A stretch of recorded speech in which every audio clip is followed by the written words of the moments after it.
Esse ano aconteceu uma coisa muito curiosa comigo, que eu queria compartilhar com vocês, até para fazer uma comparação entre isso que aconteceu e o que está acontecendo na nossa Suprema Corte.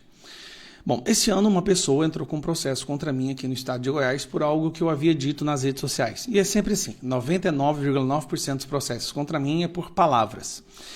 E esse processo caiu na mão de um determinado juiz. Pouco tempo depois, esse juiz se declarou suspeito. O que é isso? Basicamente ele disse, olha, eu não posso julgar esse caso, então eu me retiro que esse caso caia na mão de um outro juiz. Sabe por que esse juiz fez isso? Porque o filho desse juiz é amigo do meu filho. De novo, o filho do juiz é amigo do meu filho. Eu nunca encontrei com esse juiz, nunca estive com ele pessoalmente. Tá? Se eu ver ele na rua, não reconheço, mas pelo simples fato do filho dele ser amigo do meu filho, ele se declarou suspeito. E eu acho isso correto. Se há qualquer possibilidade de ligação, tá, entre uma pessoa que está sendo julgada e o juiz do caso, mais do que certo o juiz se retirar. Afinal de contas, pode ser que há uma possibilidade daquele julgamento não ser técnico e ser influenciado por uma proximidade, por um relacionamento, uma amizade. Por que eu estou dizendo isso? No ano de 2023, a nossa Suprema Corte tomou uma das mais abomináveis decisões da história do nosso STF. Assim, abominável mesmo. O que mais tem são escândalos dizendo que todas as vezes que uma pessoa tem um caso no STF, para ela garantir vitória nesse caso, nesse processo, para ela poder ser defendida, para ela poder ter votos favoráveis, basta ela contratar os escritórios das esposas, dos cônjuges ou dos parentes desses ministros. Isso é o que a própria imprensa fala. E aí eu trago isso aqui para você. Ó. Por 7-4, o STF libera juízes a julgarem casos de escritórios de cônjuge e parente. Então presta atenção. O ministro do STF, ele votou para que ele possa votar nos casos onde os escritórios das suas esposas são os responsáveis pela defesa. Isso aqui bota nepotismo como se fosse a coisa mais simples do mundo. Bom, por que eu estou falando isso? Saiu uma matéria hoje no Globo que eu quero compartilhar com vocês. Isso aqui não sou eu que estou falando, tá? É um dos maiores empresários do Brasil. Empresário admite prática de contratar advogados ligados a ministros do STF por prevenção. Um empresário está falando aqui, saiu na Globo, e aqui ó, não é qualquer empresário não. Aqui, ó, olha como é que eles descrevem.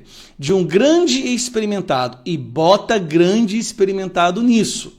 Empresário, a propósito do noticiário mais recente envolvendo advogados e suas relações com o Supremo. O que o empresário está falando? Está aqui, ó.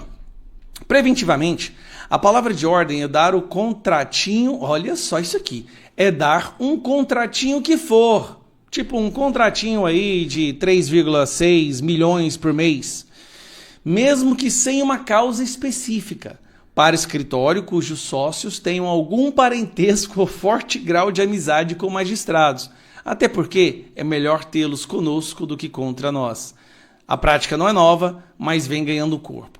Isso aqui está se referindo ao quê? Isso aqui está se referindo a um contrato da esposa do Alexandre de Moraes, de 129 milhões de reais, para defender o Banco Master. O problema, que todo mundo já sabe, é que é um contrato com escopo indefinido. O Banco Master teve 77 mil processos no judiciário brasileiro. Esse escritório defendeu ele em um, que era um crime contra a honra do que um bancário tinha falado do Vorcaro há um tempo atrás. E mesmo assim, era prioridade do banco pagar. Prioridade. O banco que estava falindo tinha como prioridade pagar as parcelas, né, as prestações desse contrato, que eram de 3,6 milhões de reais. E nós, que não temos essa condição de pagar 3 milhões de reais para o escritório ligado ao ministro do STF? Eu estou sendo agora indiciado uma das coisas mais absurdas que eu já vi, e vou ser julgado pelo ministro Alexandre de Moraes. Eu não tenho condição de pagar, e mesmo se eu tivesse eu não pagaria. Não sou amigo de nenhuma esposa, de ninguém do STF. Como é que fica a minha situação? Não tenho jatinho para levar ministros para assistir final das Libertadores ou assistir jogos aí pelo mundo. Não tenho jatinho. Não tenho lancha, não tenho helicóptero, não tenho milhões, não tenho como fazer contrato, pagar milhões. O que resta para mim? O que resta para mim é ser destruído, condenado, preso, julgado. É isso. É essa a definição de quem vai ser, vamos dizer assim, vai ter um voto favorável ou não. E aí muita gente fala para mim, Gustavo, você tem que parar de falar do STF. Cara, eu quero parar de falar. Mas para isso eles têm que simplesmente começar a agir como uma corte técnica. E não fazem isso mais. Agora, esse empresário, curioso, né? Ele não quer nem colocar o nome dele. Ele tem medo, porque ele sabe que se ele coloca o nome dele, qualquer que seja o caso que ele tem ali, ele vai levar, né? Ele vai levar. E o problema do Brasil é o que a gente fala nas redes sociais. É a tal da milícia digital. Não, o problema não é o fato que causa indignação que leva as pessoas a falarem nas redes sociais, não. O fato é das pessoas falarem. E não o fato que causou que elas falassem.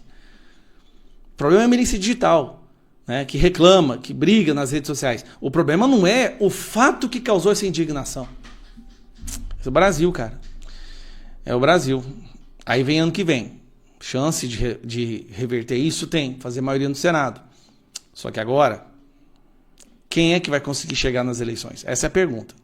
Os que estão colocados em primeiro lugar nos estados aí já... Cara, é muita oração. Tem hora que, sinceramente, tem hora que dá um desânimo. Mas um desânimo gigantesco. Mas não vou desistir, tá?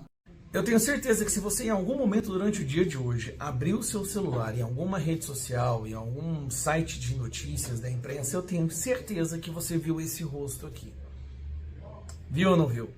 Esse se chama Macário Ramos, um desembargador, um juiz, uma autoridade do judiciário brasileiro. Pois é, esse cara foi preso hoje. Agora eu vou te falar a parte que que a imprensa não vai mencionar, porque é muito vergonhoso para esse governo. Esse cidadão, Macário Ramos, era um juiz, e aí ele foi afastado por 18 anos do seu cargo. Sabe por quê? Envolvimento com crime, venda de sentenças. Era um juiz que vendia sentenças. E aí, depois da acusação do Ministério Público, foi decidido que ele seria compulsoriamente afastado, recebendo salário. A melhor parte é essa, né? Juiz no Brasil pode cometer o crime que for, mas ele continua recebendo salário. Com exceção da Ludmila Lins Grilo, né? Que denunciou os crimes do judiciário e agora está nos Estados Unidos sem salário. Mas então ele ficou afastado por 18 anos. O que acontece? No ano de 2023 ele volta. Parece que esqueceram os crimes dele, deixaram tudo tranquilamente, ele volta. Mas tem uma busca e apreensão, uma operação da Polícia Federal em cima daquele deputado, TH Joias, que tem envolvimento com o Comando Vermelho, com drogas, tráfico. O cara, assim, é uma podridão danada. E quando foi ter essa busca e apreensão, essa diligência, né? Algumas pessoas foram avisadas e conseguiram fugir. Fizeram uma investigação e descobriu que quem avisou, quem está ali intrinsecamente conectado com o Comando Vermelho, assim, quis proteger essa galera, é justamente esse desembargador, o Macário Ramos. Agora vamos lá, a cereja do bolo. Sabe quem que indicou esse cidadão que foi preso hoje, que estava afastado por 18 anos por venda de sentenças e agora está preso por estar associado ao Comando Vermelho? Adivinha? Ele mesmo. Luiz Inácio Lula da Silva. O nosso grandiosíssimo, generoso presidente da República. Aquele que disse que o traficante é vítima do usuário, aquele que defende a legalização de tudo quanto é droga que você imaginar. Esse cara que acha que a operação na Penha lá contra os traficantes é uma coisa horrível, que ele jamais usaria, né, a GLO contra traficantes e contra bandidos. Como um cara que ama bandido. Foi ele que nomeou formalmente no TRF este cidadão, o senhor Macário Ramos, que foi preso hoje por ligação com o Comando Vermelho. Não, duvido que isso saia no Jornal Nacional. Eu duvido, essa parte, se fosse uma indicação do Bolsonaro, pode ter certeza, a primeira linha da manchete seria: juiz indicado por Bolsonaro é preso, tal.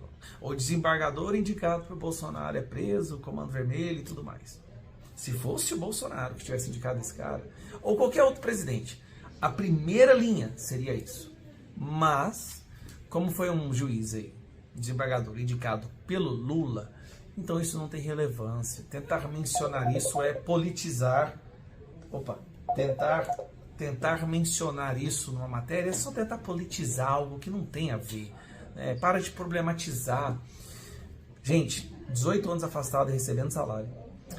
O cara que deveria ter sido preso, de repente ele retorna como juiz, porque o Lula o indica no seu primeiro ano de governo, tá?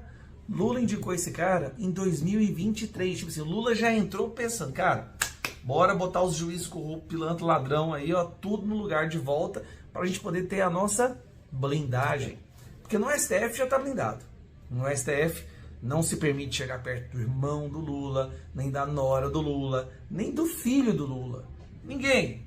Cometeu o crime lá, tá... Mas tem que pegar todas as esferas, né? As esferas também dos estados, as outras comarcas, né? As outras regionais. E aí ele devolve o mandato. Não devolve, não. Promove um cara que deveria estar preso e coloca ele, né, no TRF. TRF2. Parabéns. Agora, a imprensa não vai falar sobre isso. Eu tenho certeza. Se você está duvidando do que eu estou falando, pesquisa no Google, você vai ver que o cara foi indicado pelo Lula.